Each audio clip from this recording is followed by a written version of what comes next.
everyone. I have some new information today regarding any individuals that have received their vaccines, some travel quarantine updates, and of course our active cases update for the district. First, I wanted to share two specific updates that were provided to us in a meeting today through Erie County.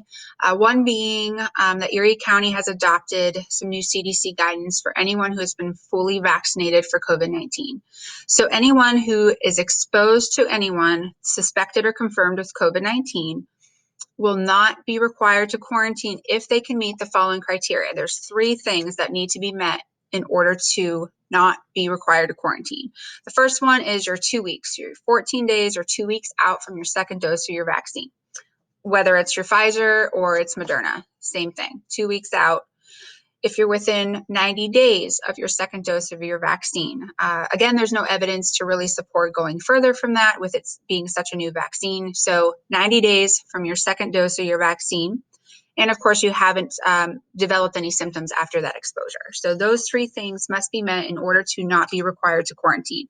Anyone who does not meet those three requirements will still continue to follow the quarantine guidance and quarantine for 10 days following their last exposure to a positive case. The second update I have in regards from Erie County is on travel. So this is a big one. This is a change for staff, for family members, for everyone. Regardless if you're within your 90-day period following a positive test, and regardless if you're considered to be fully vaccinated, you must quarantine and or produce a negative test result within 3 days of your travel, returning from your travel. This is following the travel quarantine mandate. So regardless of your status on anything COVID related, vaccination or 90 days of immunity, you still are going to be required to quarantine or produce a negative test result. Okay, so that's important. Update on our active cases. We still just have the two within the district, both being at the senior high.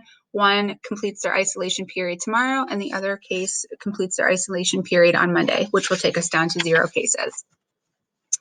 As many of you may have listened in to our board meeting last night, Mrs. Hess continued forward with her recommendation for full-time in-person instruction.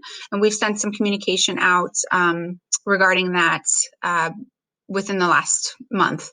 So those things have been communicated, but I wanted just to reiterate some of the things that we've been doing to move in that direction and continue to be proactive in the planning process. Really, the recommendation continues to be if and when Erie County moves into a moderate level of transmission, we then would make our recommendation to move into a full-time instruction mode. So I wanted to share some of the things we're doing. We did order the desk dividers at the end of January.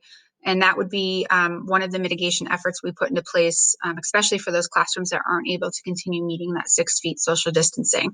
We're trying to get those in batches so we can get them sooner in the classrooms not able to meet the 6 feet. So once we have those secured to the desk, we'll be able to move forward.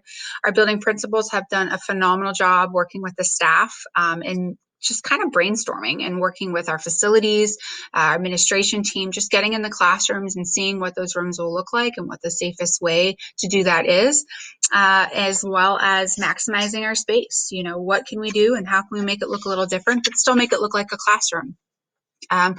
So we're really fortunate in that aspect and excited for that possibility to come and hopefully soon. We're close. We're very close to moderate, just not there yet. Our plan really is going to be to move forward first with the elementary schools. There's a lot less travel between those students, and we want to make sure that we get this done right the first time. So we'll have the desk dividers in place. The desks will be in a way that will be the safest to maximize that space. And I promise we'll keep everybody updated. We'll communicate with everyone when those phases would take place. But again, we would phase in the junior and the senior high at a later time.